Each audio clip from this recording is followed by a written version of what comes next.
Hello and welcome to sports Tak. IPL का ये season of comebacks भी रहा है और एक ऐसा ही कमबैक हम आपके साथ लेकर आए हैं हमारे स्पेशल सेगमेंट में, जिसका नाम है Bharat petroleum corporation limited performer of the day, BPCL performer of the day. जो मुकाबला हुआ भी था कोलकाता वर्सेस हैदराबाद, ये परफॉर्मर जो है था तो हारी हुई टीम से, लेकिन इस सीजन जिस तरीके की परफॉर्मेंसेस दी हैं इन्होंने जबरदस्त एक के बाद एक इंप्रूवमेंट दिखाई है। और एक वक्त पर जो करियर कहीं खो गया था, बड़ी तेजी से करियर चढ़ा, बहुत ज्यादा बात हुई, लेकिन एकदम से बीच में खो गया और फिर अभी वापसी कर ट्रैक पर लौटे हैं। नाम है खिलाड़ी का मयंक मार्कंडे। पीछे आप तस्वीर भी देख रहे होंगे और ये वो तस्वीर थी जहां से मयंक मार्कंडे को एक बहुत तगड़ा लॉन्चिंग पैड मिला। महेंद्र सिंह धोनी एलबीडब्ल्यू की अपील है ये, जो on field umpire not out देते हैं, रिव्यू लिया जाता है और फिर यह पाया जाता है कि महेंद्र सिंह धोनी आउट हैं। मयंक मार्कंडे 2018 के आईपीएल ओपनर में 3 विकेटें ले आते हैं चेन्नई के अगेंस्ट। अगला मुकाबला होता है उसमें 4 विकेटें ले आते हैं। अपने 2 शुरुआती मुकाबलों में 7 विकेटें ले आते हैं वो, और उनके बारे में बहुत ज्यादा बात होने लगती है और मुंबई इंडियंस की स्काउटिंग की बहुत तारीफ होती है। सचिन तेंदुलकर से लेकर रोहित शर्मा तक उस सीजन में सबने इनकी तारीफ करी और पूरे सीजन में देखेंगे आप तो परफॉर्मेंसेस भी अच्छी रही। 2018 में जबरदस्त परफॉर्मेंसेस आई। देन 2019 में इनका इंडिया डेब्यू भी हो गया। भारत के लिए सिर्फ एक मुकाबला खेला, 24 फरवरी की तारीख ऑस्ट्रेलिया सामने थी और उस मुकाबले में भारत की तरफ से सबसे महंगे स्पिनर रहे थे। और उसके बाद मानो मयंक मार्कंडे कहीं खो से गए। 2019 निकल गया, 2020 निकल गया, 2021 निकल गया, 2022 निकल गया और शायद इसी तरीके से 2023 भी निकल जाता। इस बीच मुंबई से राजस्थान में गए, राजस्थान से वापस मुंबई में गए और फिर इस सीजन जो हैं लौटते हैं सनराइजर्स हैदराबाद में।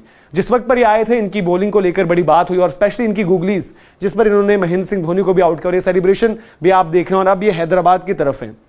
सनराइजर्स हैदराबाद ने भी स्टार्ट मयंक मार्कंडे से नहीं किया था, बावजूद उसके कि इस सीजन उनकी डोमेस्टिक में परफॉर्मेंसेज अच्छी रही, फर्स्ट क्लास क्रिकेट भी अब खेल रहे हैं और शायद वो पहलू इनको काम आ रहा है।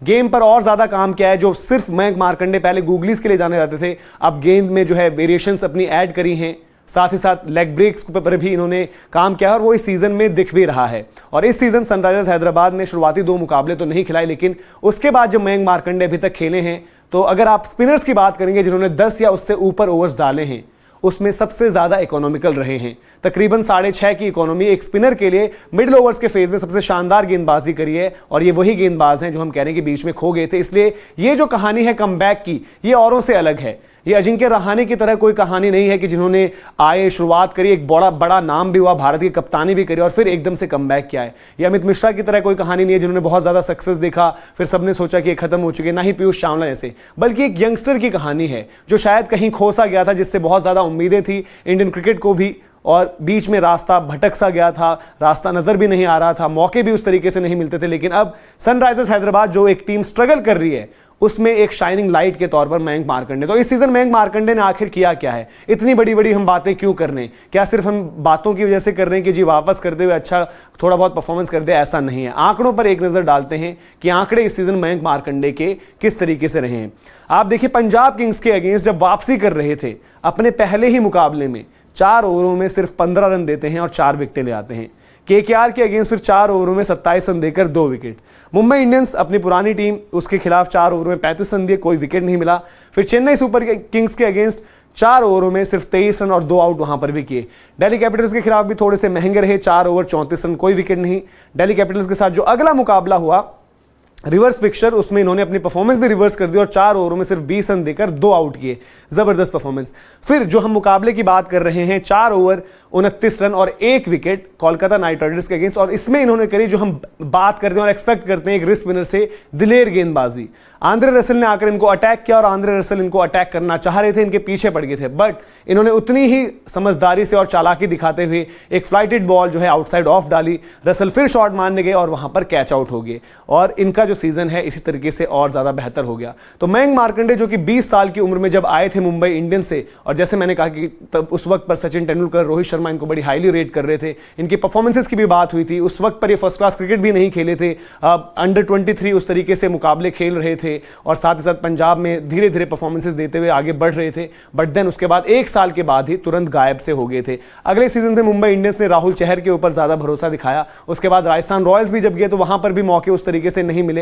तो पहले सीजन के बाद अगर आप देखेंगे आईपीएल में भी इन्हें उतने ज्यादा मौके नहीं मिले, तो अपने आप में एक एडिड प्रेशर लेकर आ रहे थे। लेकिन यहां पर मयंक मार्कंडे ने वापस जो है जबरदस्त गेंदबाजी करी और उस गेंदबाजी से वापस अपना नाम भी बना रहे हैं। जहां पर हम देख रहे हैं कि चाहे वो युजवेंद्र चहल, कुलदीप यादव, इंडिया खेलने वाले स्पिनर्स उस तरीके से गेंदबाजी नहीं कर रहे। एडम जैम्पा भी थोड़ी सी मिक्स परफॉर्मेंस, कम मुकाबले खेले बट थोड़े महंगे भी रहे।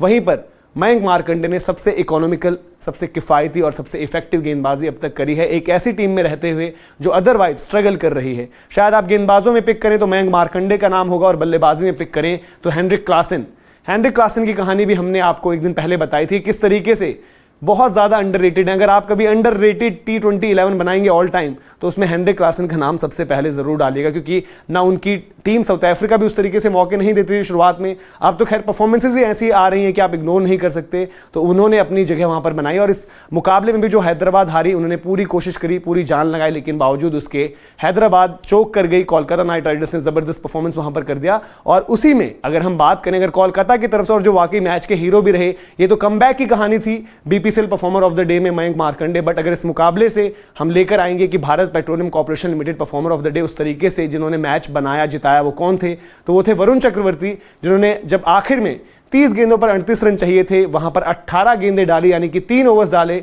और उनके उन 18 गेंदों में बल्ले से सिर्फ और सिर्फ 8 रन आए थे। आखिरी ओवर भी डाला जहां पर सिर्फ उनको 9 रन डिफेंड करने थे और वो काम भी उन्होंने बखूबी किया और अपनी टीम को जिंदा रखा IPL में। अदरवाइज कोलकाता नाइट राइडर्स की छुट्टी हो जाती और अब सेम सिचुएशन में सनराइजर्स हैदराबाद है। तो वरुण चक्रवर्ती, मयंक मार्कंडे, 2 स्पिनर्स जिनके अराउंड हम मिस्ट्री की भी बात करते हैं। और वरुण चक्रवर्ती का भी बीता सीजन बहुत बुरा गया था, लेकिन उन्होंने भी एक कमबैक किया है। मयंक मार्कंडे को मौके ही नहीं मिल रहे थे, उन्होंने भी जबरदस्त कमबैक किया है। तो एक कमबैक की जो कहानी थी वो एक तरीके से थी हमारी BPCL performer of the day, जो हम आप तक लेकर आए। ऐसे हर मुकाबले के बाद ऐसी कहानी आप तक पहुंचाते रहेंगे, तो आप इसी तरीके से प्यार देते रहिए। अगर आपको पसंद आ रहा हो तो कॉमेंट सेक्शन में जरूर बताएं। किसी और खिलाड़ी की आप कहानी चाहते हो वो भी हमें बताएं। वीडियो को लाइक और शेयर जरूर करें अपने दोस्तों के साथ, क्योंकि जब एक यंगस्टर इस तरीके से परफॉर्म कर रहा हो, वापसी कर रहा हो, तो उसे सिर्फ अपनी टीम में ही सपोर्ट की जरूरत नहीं होती, बल्कि जो क्रिकेट के फैंस भी हैं उनको भी जरूरत है कि इस वक्त पर मयंक मार्कंडे का सपोर्ट करें और इसी तरीके से उनका करियर जो है वापस ट्रैक पर आए। इस वीडियो में इतना ही, अभी आपसे इजाजत लेते हैं। बहुत बहुत शुक्रिया।